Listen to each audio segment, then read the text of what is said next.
Minister of Education, at the time he made that announcement, he appeared irked by what was going on, because in that statement he was talking about how conversation was going on, and before he knew what was happening, WAEC was saying that they announced they were going to open. So he says, okay, you know what? No, this is not going to happen.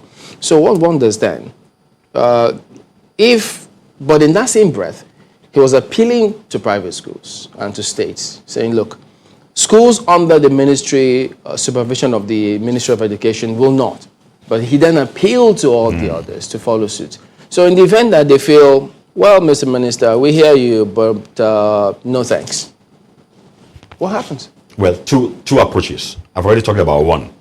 If the federal government will go that route, that is the route of emergency, which I don't think they will do anyway. The second route is very simple. Okay, you want to go and write, you want to go open your school, private school, go and open them. I control WAEC. I'm the country. About NECO?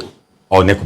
Well, NECO is national. Yeah. But I'm talking about WAEC now, as an example. And I'm saying, you know what, I'm not going to present any candidate, whether you are private or public. But we shouldn't get to that level at all. That is the sensibility here. Number one, I think there should be a discussion between WAEC member states and WAEC itself. Once you resolve that at that level, it will trickle down to whether you are public or private school at the end of the day. Well, there are two issues that come to play. Maybe we take it one after the other. The first is the frustration and the tension in homes because of students that are at home. How do you suggest that be addressed if schools do not reopen soon? Well, I wish I had a crystal ball to just gaze in and give you a straightforward answer. But look, I schooled in this country. I was in the university in the 80s and 90s. We lost one session, 2 sessions to military dictators just shutting down the schools. We're not even talking about our life being threatened here. Just somebody decided that I'm tired of this student, I want to close the school for 1 year. Somehow we survived, in a way. And you're talking about a generation when you didn't have social media as such. Today's youth actually could better engage their time using social media as a powerful weapon. They could learn trading, they could learn different things that we are not opportuned in our own time to learn. Let's put everything in context of what is going on, of this pandemic. I think the tendency, the way I see it, I could be wrong, but the tendency is that we seem to think only one aspect of the population will feel the impact of this pandemic.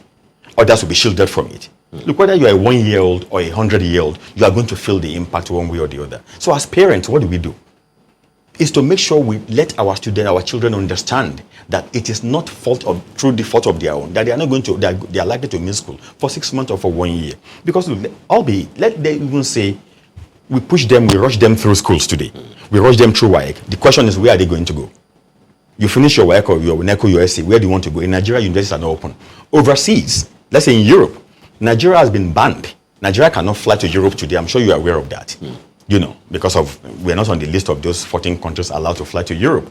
So for Nigerians who rush through their work, whatever they want to rush through, they can't study in Europe anyway. You won't be able to go until they open the university. They can make it online. Precisely. So online, even in the US, don't forget, even Trump administration is trying to repatriate internationals back to their country on the basis that they can do online in their country. And some states are fighting in there, saying, no, Precisely. we can't allow you to happen, Mr. President. But Mrs. Koiki, in terms of standardization of this entire process, if private schools want to go one way, what if the ministry then says, well, look, in that context of the whole, because the country has to have a standard, and they say, look, private schools, I'm afraid, we can't do this as of yet. Let's hang on for a bit. Would that be out of place if they were to say that? Well, would that be out of place? It might be out of place. And the only reason is that, private schools are very, very private without any subvention of any kind or grants from government.